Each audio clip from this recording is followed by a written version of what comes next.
Pangulong Bongbong Marcos, mga sangkay, nagpatawag ng biglaang meeting sa mga namumuno mga sangkay sa hukbong sandatahan ng Pilipinas dahil nga po sa ginawa ngayon ng China.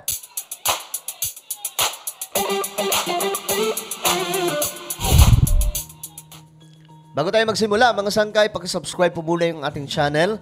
Sa baba ng video na to, i-check nyo na lamang mga sangkay, may makikita po kayong subscribe button.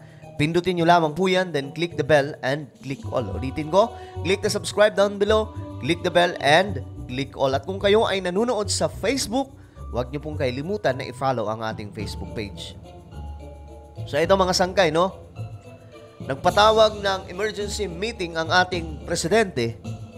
Kasunod mga sangkay ng biglaang ginawa ng China na ikinagulat ng Pilipinas at hindi lamang po Pilipinas, kundi buong mundo mga sangkay. Ito nga po, panoorin po muna natin ang balitang ito. Nagpahayag ng pagkabahala ang European Union or EU delegation sa bansa ukol sa paulit-ulit na pangaharang sa West Philippine Sea o WPS ng Chinese Coast Guard sa mga sasakyang pandagat ng mga Pilipino na papasok sa Ayungin Shoal.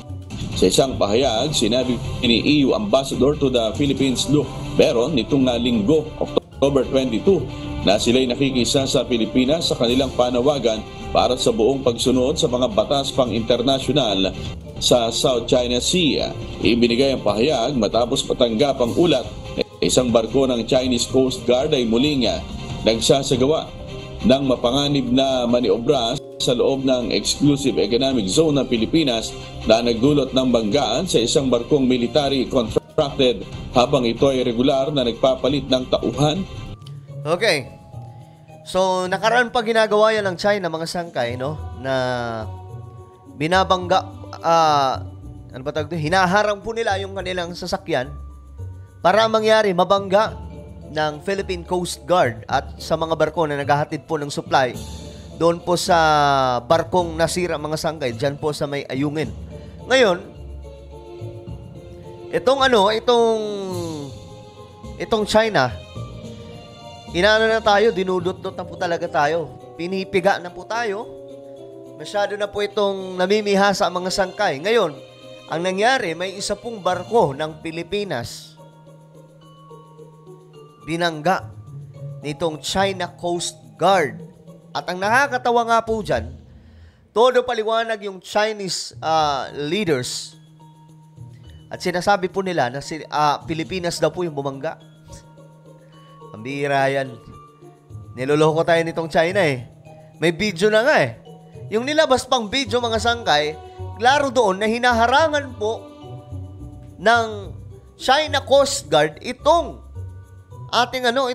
maliit lang na barko ng Pilipinas. Loko talaga tong China eh.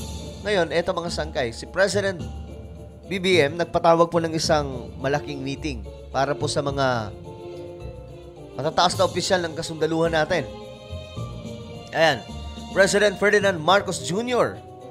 called a command conference this morning with all security authorities to discuss the latest violation by China in the West Philippine Sea. Kasi itong mga sangkay, itong China, namumuro na po talaga eh. Hindi pwedeng maulit ito o hindi pwedeng isang tabi na lamang po ang ginawa ng China dahil nga po, violation to eh. Kapag pinabayaan yan ng pamahalaan natin, mamimihasa ang China at baka sa susunod, lahat na babanggain nila. So mas mabuti na ngayon pa lang, may aksyon na po yung Pilipinas. Sabi ko nga, wala na po ako sa political vlogger. I'm not belong sa political vlogging, no? But when it comes to our territory, pag pinag-uusapan ng teritoryo ng Pilipinas, iisa po tayo dyan. Wala po dapat political color, wala dapat kinakampihan ng mga Pilipino, kundi Pilipinas lamang, hindi po China. Dahil ang kalaban natin dito, hindi politiko, kundi bansa na nambubuli sa maliit na bansa na Pilipinas. Ngayon ito po, mga sangkay, biglaan po ito. He instructed the Philippine Coast Guard to conduct an investigation as mandated by international maritime laws into the events that transpired during the ROR mission to Ayungin Shoal by vessels of the China Coast Guard. The incident brought about by dangerous, illegal, and reckless maneuvers by vessels of the China Coast Guard caused damage to a Philippine vessel within our exclusive economic zone and is being taken seriously at the highest level of government. Talagang ano to, mga sangkay. Kailangan seryosohin to. Hindi pwedeng hindi pwedeng papalampasin ito ng Pilipinas. Mauulit to eh.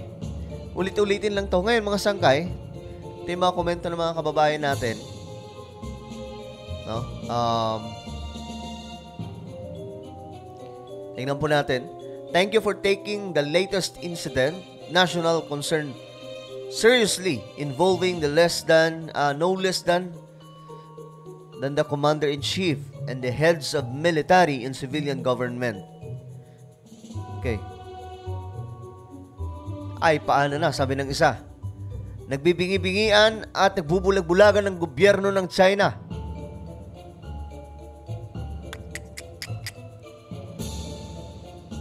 Ewan ko ba, mga sangkay, kung bakit ganito na ang ano?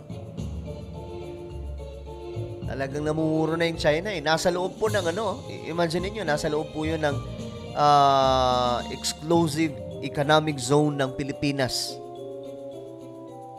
Pero mga sangkay, pinagpipilitan po talaga nila na sa kanila yung lugar na yun kahit napakalayo na. Diyos biyo naman. Mabuhay PBBM, we need to show some force to have respect. Gamitin lahat ng requested confidential funds sa problema ng West Philippine Sea. Yan ang solusyon.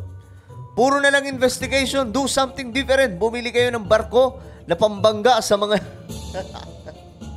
Gigil na gigil si Kuya. Bumili daw kayo ng mga barko na pambangga sa mga lokong yan. Good job, PBBM. Kailangan talaga palakasin pa natin ang PCG. Totoo din naman, mga sangkay. Kailangan po, no, may mga barko din tayo na sinlakas sa China. Kasi yung area na yan, nasa atin yan eh.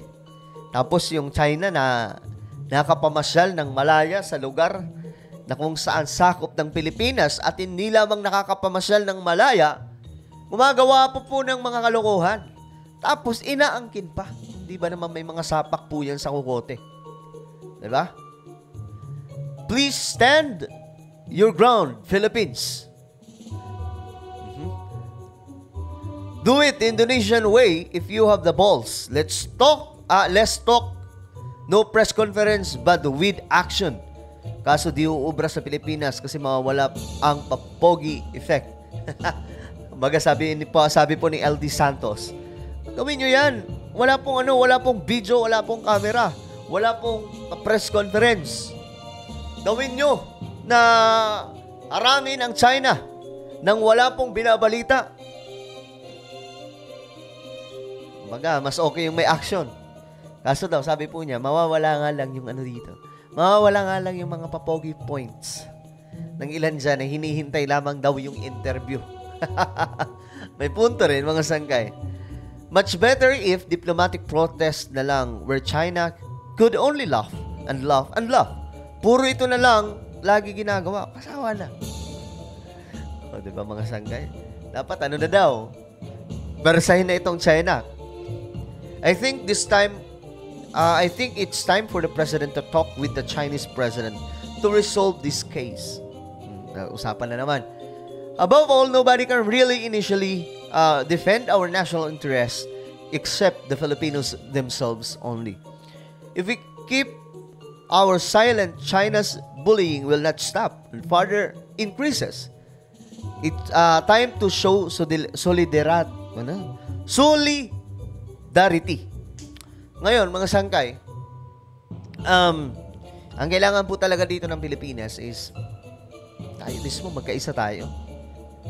Kasi ang nangyayari, may mga kumakampi pa po sa China, tapos may mga kumakampi sa Amerika, pro-Philippines po tayo. Huwag po tayo kumampi sa kahit na sino. Kapag nakita nating mali ang ginawa ng China, kanino ka ba kakampi? Pilipinas tayo. Guys, we are all Filipino. When it comes to our territory, we have to unite because we are all Filipino. We are all, tawag dito, isang dugo lamang ang nananalaytay sa atin. Tayo ay mga Pilipino. Tayo ay mga Maharlikans. Tayo ay mga Ophirians. Dami, no?